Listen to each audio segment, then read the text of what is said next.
2 ମାସ ହେଲା କୁଆଡେ ପଳେଇଥିଲୁ ଏବେ ଆସି ଘର ଫଟେଇକି ଚିଲଉଛୁ ବାପା ବାପା ଇଏ କୁଆଡେ ଯାଇଥିଲି ଡାଇରେକ୍ଟ ମହାକାଶକୁ ପଳେଇଥିଲି 2 ମାସ ପରେ ଆଜି ଆଇଛି କେତେ ଖୁସି ବାପା ମତେ କହିବାକୁ ଦବୁ ନା ନାଇଁ ଇଏ ତୁ ମହାକାଶକୁ ଯାଇଥିଲୁ ଆଉ ଇଏ ସେଠି କଣ କରୁଥିଲୁ ଇଏ କଣ ଖାଉଥିଲୁ ଖାଇବା ପିଇବା ବାପା କି କଥା ନମ୍ବର 1 ଗଞ୍ଜାମେ ଢାବା ତାଠୁ ବେଟର ସେଠିକାର ଯୋଉ ରସଗୋଲା ଗୁଡାକ ଖାଲି ଝିଲାପି ଝିଲାପି ଭଳିଆ ସେଠିକାର ଯୋଉ ଗୁଲୁଗୁଲା ଗୁଡାକ ନଡିଆ ନଡିଆ ଭଳିଆ ମହାକାଶରେ ରସଗୋଲା ଗୋଲାପଜାମ ଝିଲାପି ମିଳୁଛି ଖାଲି କଣ ସେତିକି ଆଉ ଚିକେନ କାଉଣ୍ଟର ମଟନ କାଉଣ୍ଟର ମଦ ସେଣ୍ଟର ଓ କି ଜିନିଷ ବାପା ସବୁ ଏଭେଲେବୁଲ ହେଲେ ତା ବ୍ରାଣ୍ଡ ନାଁଟା ଟିକେ ଏଇଠି ଯାହା ଯାହା କରୁଛନ୍ତି ସବୁ ସେଇଠି କରୁଛନ୍ତି ଇଏ ଆଚ୍ଛା ବାପା ଇଏ ଚା ଦୋକାନ ଅଛି କି ଚା ଦୋକାନ ଗୋଟେ ଥିଲା ବାପା ସିଲି ଫିଟିନି ଓପେନିଂ ହେଇନି ମାନେ ବିଷ୍ଣୁ କହୁଥିଲେ କଣ କି କଣ କରୁଥିଲେ ବିଷ୍ଣୁ କହୁଥିଲେ କି ଜଣେ ବିଶେଷ ନାମଧାରୀ ବ୍ୟକ୍ତି ଗଲେ ସେଟା ଓପେନିଂ ହବ ମାନେ କଟା ହବ ବିଶେଷ ନାମଧାରୀ ବ୍ୟକ୍ତି ମାନେ ତମେ ମୁଁ ମଲା ପରେ ସେଠି ଚା ଦୋକାନ କରିବି ଇଏ ତ ମୁଣ୍ଡ ପାଗଳା ହେଇଗଲା ଇଏ ତୁ ସେଠି କଣ କରୁଥିଲୁ କଣ ନ କରୁଥିଲି ସେଇଟା ପଚାରୁନ ଇଏ କଣ କରୁଥିଲୁ ଲେଖାଟା ଛିଣ୍ଡେଇ ଦେଲି ଅପା ଛିଣ୍ଡେଇ ଦେଲୁ କଣ କଲି ଏକ୍ସପେରିମେଣ୍ଟ ହଲାନରେ ଦୁର୍ବଳ ହେଇଯିବୁ ଇଏ 5 ଫେଲ ହେଇଛି ତୁ କି ଏକ୍ସପେରିମେଣ୍ଟ କରୁଛୁ ମୋ ଗାଁରେ ମତେ ଆଉଥରେ ପଞ୍ଚମ ଫେଲ କହିକି ମତେ ଅପଦସ୍ତ କରନି ନା ବାପା ପଞ୍ଚମ ଫେଲ ନ କଲେ କଣ ପଞ୍ଚମ ପାସ୍ ନ କଲେ କଣ ଆମେ କଣ ଏକ୍ସପେରିମେଣ୍ଟ କରିପାରିବୁନି ଇଏ ପଞ୍ଚମ ଫେଲ ହେଲେ ତୁ ଲେଖା ଜାଣିନଥିବୁ ତମେ ମତେ ଅନ୍ୟ ମନସ୍କ କରିଦଉଛ ଇଏ ତୁ କି ଏକ୍ସପେରିମେଣ୍ଟ ଆଉ ଥରେ ସେ ପଞ୍ଚମ ଫେଲ କଥା କହିବନି ଛୁଆ ଏକ୍ସପେରିମେଣ୍ଟ କରିବାକୁ ଯାଇଥିଲି ବାପା ତମେ ତ ଜାଣିଛ ଆମ ସମାଜରେ ସବୁ ସ୍ତ୍ରୀ ଲୋକମାନେ ପିଲା ଛୁଆ ଜନ୍ମ କରନ୍ତି ଏଇଟା କଥା ହେଲେ ପୁରୁଷ ସମାଜ କେମିତି ପିଲା ଛୁଆ ଜନ୍ମ କରିବ ସେ ବିଷୟଟା ମୋ ଗବେଷଣାର ନମ୍ବର 1 ଟପିକ ବାପା ମୁଁ ସକ୍ସେସ ହେଇଗଲି ଇଏ ତୁ ହଲାନାରେ ଦୁର୍ବଳ ହେଇଯିବୁ ଇଏ ପିଲା ଛୁଆ ପୁଅ ପିଲା ଜନ୍ମ କରିବେ ଏଇଟା କେମିତି ସମ୍ଭବ ଅସମ୍ଭବ କାହିଁକି ପଚାରୁନ ଅସମ୍ଭବ କାହିଁକି ତମେ ପରା ଭାଗବତ ଡଙ୍ଗିରେ କହୁଥିଲ ନାରଦ ପୁରୁଷ ହେଲେ ବି ପୁଅ ପିଲା ଜନ୍ମ କରିଥିଲେ ଆଉ ତାଙ୍କ ନାଁ ଥିଲା ଉଦ୍ଧବ ସେଇଥିପାଇଁ ନାରଦଙ୍କ ପୁଅଙ୍କୁ ଡାକନ୍ତି ହେଇରେ ଅଣ୍ଡିରି ପୁଅ ଉଦ୍ଧବ ବାପା ମୁଁ ନୋବେଲ ପୁରସ୍କାର ପାଇଲି ଯୋଉ ଗବେଷଣା କରି ଯୋଉ ତଥ୍ୟଟା ପାଇଛି ଏଇ ତଥ୍ୟକୁ ନେଇ ମୁଁ ଖାଲି ଆମେରିକାକୁ ବିକିଦେବି ତମେ ବିଶ୍ୱାସ କରିବନି ତମକୁ ମିଛ ମତେ ସତ 4-5 ଲକ୍ଷ କୋଟି ଟଙ୍କା ଡଲାର ମିଳିବ ଗ୍ୟାରେଣ୍ଟି ମିଳିବ ଜଳା ମୁଁ ଇଏ ଗାଁର ବଡ ଟାଉଟର ମତେ ଲୋକ ଦେଖିଲେ ପଛା ଫିଟେଇ ଦଉଛନ୍ତି ତୁ ମୋ ପୁଅ ହେଇକି ଆହୁରି ବଡ ଟାଉଟର ହେଇଯିବୁ ପୁଅ କେମିତି ଜନ୍ମ ଦବ ଏବେ ଦେଖେଇବି ସାଙ୍ଗେ ସାଙ୍ଗେ ଗୋଟେ ଉଦାହରଣ ଲାଗୁଛି ଏଇ ଦେଖ ନାଲି ଆମ୍ବ ମୋ ପ୍ରାଣର ପ୍ରିୟ ମାଧୁରୀ ଆରେ ଆସ ଭିତରକୁ ଆସ ହଁ ମୁଁ ଯାଉଛି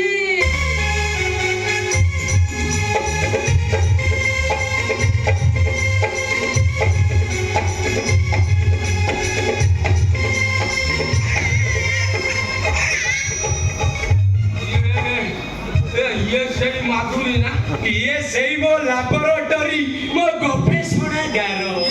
ହଲାନାରେ ଦୁର୍ବଳ ହେଇଯିବୁ ଇଏ ସିଏ କଣ ଗୋଟେ ପିଲାଟି କାଖେଇଛି ସେ ପିଲା କାହାର କଣ କିଛି ଜାଣିପାରୁନ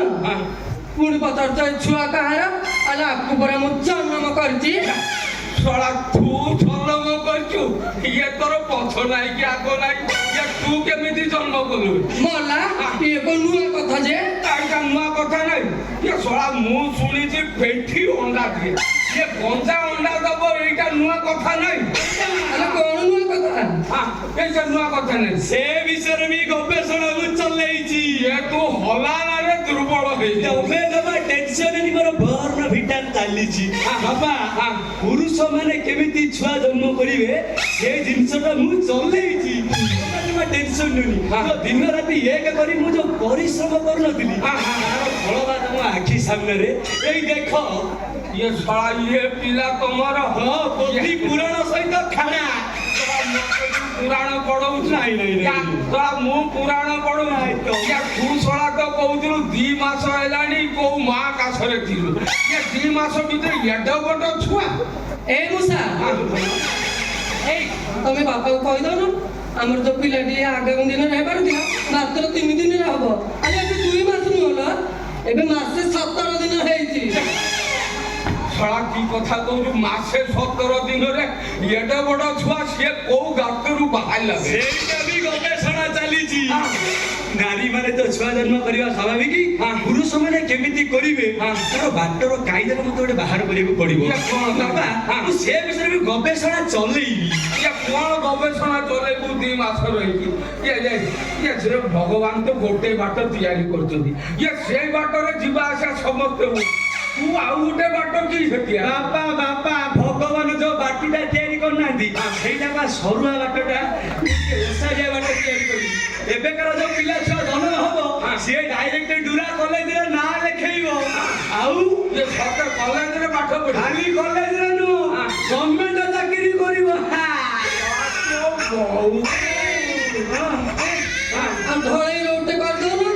सतिरे साइकिल जीवा मोटर जीवा रेल भी जीवा ଆଉ ତ सब ମୋର- गोटिए रास्ता गोटे बड़ टिके चिरी पका एरोप्लेन सीधा रॉकेट ଆଉ ତମ ରେଳୁଟା हां ଯୋଉ ରେଳୁଟା ତିଆରି କରୁଛ ପଠେଇବ କି ये कौन कांदी लानी बे अरे मो पिला कांदिला ये पिला भी कांदी ରେଳୁଟା ଟିକେ ଦେଇଦିଅ दे दो मो पिला कांदिला ये कौन दे दो बे ये कौन दे दो ଛୁଆ କାନ୍ଦିଲା ସେ ତାକୁ ଟିକେ ଦବ ବାପା ମାର କ୍ଷୀର ଛୁଆ ପାଇଁ ଅମୃତ ସମାନ ये ताकू जेते जी पिला की पानी बाहरी बोली तब खीरो कोउट मारी दो ये सेटा बड़ संभव की अरे बाबा तुम जानी ना हां कौन जानिनी या तू कौन अमूल स्प्रे डब्बा को या कौन अमूल स्प्रे कंपनी खोली देछु या बा तमे दिटा कोउट छुआ आनी की मते एटे भेड़ी की देखो या जाऊ तो ना नाही बैठ ନା ନା ନା ଆମେ କୁଆଡେ ଯିବୁନି ଆମେ ଏଇଠି ରହିବୁ ଏ ଛୁଆକୁ ତମେ କାଖେଇବ କୋଳେଇବ या रब से केमिति खीरो दउछि मु देखे या तुम मो ससुर है कर मो पा देखिबो को କେଡ ଭିଲଞ୍ଚିଆ ବାପାଟା କି ରେ ମୋ ସ୍ତ୍ରୀଟା ତା ଛୁଆକୁ ଦବ ତମେ ଶ୍ୱଶୁର ହେଇ ବହୁର ଦେଖିବ या मु देखिबि ना से कोउटु काढी की दबो मु टिके देखिबि ଭାବି ବେଦି ଦିउନି देखिबि ता को खाकी दउछि देख ନା ତମେ ଦିଅ अरे ससुर आवे केमिति तुम देखो ତମେ ଦିଅ ତମେ ମୋ ଛୁଆଟା ରଖିଲେ ତମେ ଦିଅ या मुसा ये कौन सह सह करूछि ନା ନା ତମର ସେଟା କାନୁଟା ନା ନାଇଁ ନାଇଁ ମୋର ଏଇ ତମେ ବା ଦେଖୁଛ ନିଜେ ଶୁଣୁଛ ମୋ ଛୁଆ କ୍ଷୀର ଖାଉଛି आज को खीरो खाउछि मु टिके नहीं ये खीरो किबे ये डुप्लीकेट जिंस दति साला भेड़ी की मते देखौछ तमे दी ना सीधा बोली या जाऊ तो नहीं बैठ चल ଆମେ जीवन କିହ ଆମେ କାହିଁକି ଯିବୁ ତମେ କଣ ମୋ ନାତୁଣୀକି ଭଲ ପାଉନ କି नातुणी भल पाइबु ଆଉ ଏତେ ଦିନ 24 ଘଣ୍ଟା ପରିଶ୍ରମ କରି ମୁଁ ଗୋଟେ ତମ ପାଇଁ ନାତୁଣୀ କାଢିଲି ତମେ ଗୋଟେ କାଖେଇବ ପଳେଇବ ଗୋଟେ ଯିବ ये तू हला ना रे दुर्बल हे जीवु ସେଇ ଭଳିଆ ତୁ ତମ ଗୋଟେ ଝିଅ ठीक अछि मु नातुणी नाही मते गुटे नाती दरकार काई एबे काली की देख जेमिति 3 दिन रे देवी कहू ए मुसा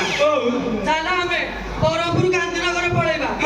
मेरा और रहबानी सेठी पुणी 2 मास रहबा ବରପୁର ଗାନ୍ଧୀନଗର ଯିବା ନା ସିଟି ହସ୍ପିଟାଲ ନାଇଁ ନାଇଁ ଖ୍ରୀଷ୍ଟିଆନ ହସ୍ପିଟାଲ ପଳେଇବା ସେଠି ଆଉ 2 ମାସରେ ଆମେ ଗୋଟେ ନାଟକ ଧରି ପଳେଇ ଆସିବା ये चाल ସେଠି ଯାଉଛି କି ନାହିଁ ସେ ନାତିଟା ମୋ ବାପା ଧରିକି କୋଳରେ ଗୀତ ଗାଇବ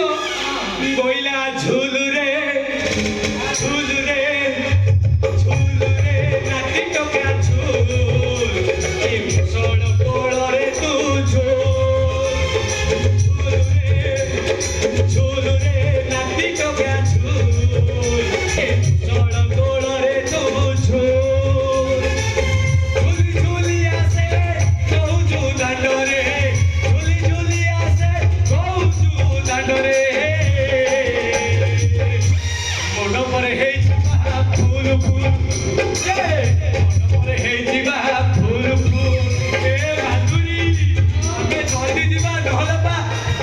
ଗାଳି କରିବ। ଚାଲ ତୁ ଏଠୁ ଯିବୁ ନା ନା ତୋ ବୋଉ ଗାଳି ଯାଉଛୁ କି ନା ଏଇ ଚାଲ ଚାଲ ଚାଲ ଆମେ ପଳେଇ ଯିବା ଚାଲ। ଲେଖାଟା ଛିଣ୍ଡେଇ ଦେବି ଆମ ନୌଥା।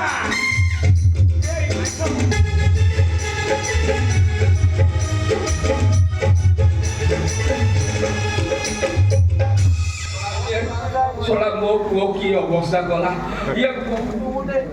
ଇଏ ଆଣିଛି ପଦାରୁ ଛୁଆ ମାଗିକି ଆଣିଛି ଅନାଥ ଆଶ୍ରମରୁ ତାକୁ ବୋତଲ କ୍ଷୀର କୋଉ ଦେଇକି କହୁଛି ମୁଁ କଣ ଦଉଛି ମୁଁ ବେଳ ଥାଉ ଥାଉ ମୋ ପିଲାଟାକୁ ବାହାଘର କଲିନି ସେଇଥିପାଇଁ ମୋ ବଂଶ ବୁଡ଼ିଗଲା ଶଳା ତାକୁ ଯଦି ଠିକ ଟାଇମରେ ବାହାଘର ଦେଇଥାନ୍ତି ମୋର ଇଏ ଅବସ୍ଥା ହେଇନଥାନ୍ତା ମୋ ବଂଶ ବୁଡ଼ିଗଲା ପିଲାମାନେ ଆଜି ଏତେ ଖରାପ ହେଲେଣି ମୁଁ